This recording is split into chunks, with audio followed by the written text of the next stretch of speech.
ভিডিওটিতে ক্লিক করার জন্য আপনাদেরকে জানাই অসংখ্য অসংখ্য ধন্যবাদ। আপনারা দেখছেন আপনাদের প্রিয় ইউটিউব চ্যানেল wow007। তো ফ্রেন্ডস, সবাই কেমন আছেন? নিশ্চয়ই খুব ভালো আছেন। ইতিমধ্যে বড় আপডেট, রাজ্য সরকার যেমন ডিএ দিতে চাইছে না, সেরকম সংগ্রামী যৌথ মঞ্চ এবং সরকারি কর্মচারীরাও কিন্তু ছাড়ছে না, ডিএ আদায় করেই কিন্তু ছাড়বে। ইতিমধ্যে বড় আপডেট আছে, ভিডিওটি সম্পূর্ণ দেখবেন। চ্যানেলে যারা এই ভিডিওটি প্রথম দেখছেন অবশ্যই চ্যানেলটিকে সাবস্ক্রাইব করে রাখবেন। বছরের শেষের আগেই কিন্তু চড়া হাসি সরকারি কর্মচারীদের মুখে। কথা মতো কিন্তু 7% ডিএ বা 7% বৃদ্ধি পেল মহার্ঘ ভাতা। কর্মচারীদের একাংশ ধরেই নিয়েছিল যে 2024-এও কোনোভাবে আর মহার্ঘ ভাতা খবর মিলবে না। তবে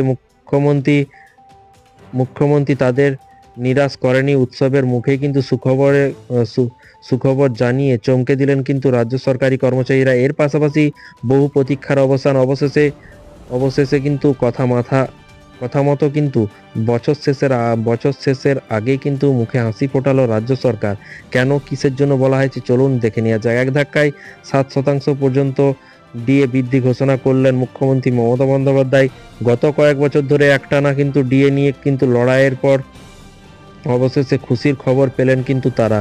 এর পাশাপাশি কর্মচারীদের একাংশ ধরেই নিয়েছে যে 2024-এও কোনোভাবে আর মহার্ঘ ভাতার খবর মিলবে না। এর পাশাপাশি কি বলা হয়েছে, তবে মুখ্যমন্ত্রী তাদের নিরাশ করেনি। উৎসবের মধ্যেই কিন্তু সুখবর জানিয়ে চমকে দিলেন কিন্তু রাজ্য সরকার। কি বলা হয়েছে চলুন দেখে নেওয়া যাক। খবর অনুযায়ী কিন্তু এখানে বলা হচ্ছে যে পঞ্চম স্কেলে বেতন ও পেনশন ভোগীদের মহার্ঘ ভাতা 3%, মানে ষষ্ঠ স্কেলে বেতন পেনশনভোগীদের 7% পর্যন্ত বৃদ্ধি করা হয়েছে।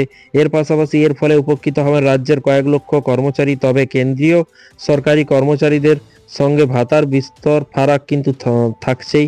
এবং এর পাশাপাশি বলা হয়েছে, দেখতেই পাচ্ছেন যে ষষ্ঠ বেতন কমিশনের আওতায় 14% হারে ভাতা পাচ্ছেন না বলে কিন্তু অসন্তোষ প্রকাশ করেছেন একাংশ রাজ্য সরকারি কর্মচারীরা।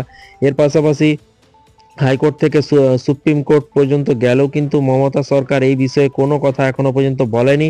এবং নতুন বছরে 2025 সালে প্রথম দিকে এই মামলার শুনানি রয়েছে, তাই সেই রায়ের দিকেই মুখরে সবাই কিন্তু তাকিয়ে আছে। এবং দেখা যাক 7 তারিখ কি হয় ডিএ মামলার শুনানি। এটা কিন্তু 7% এবং 3% বৃদ্ধির ঘোষণা কিন্তু বলেছে।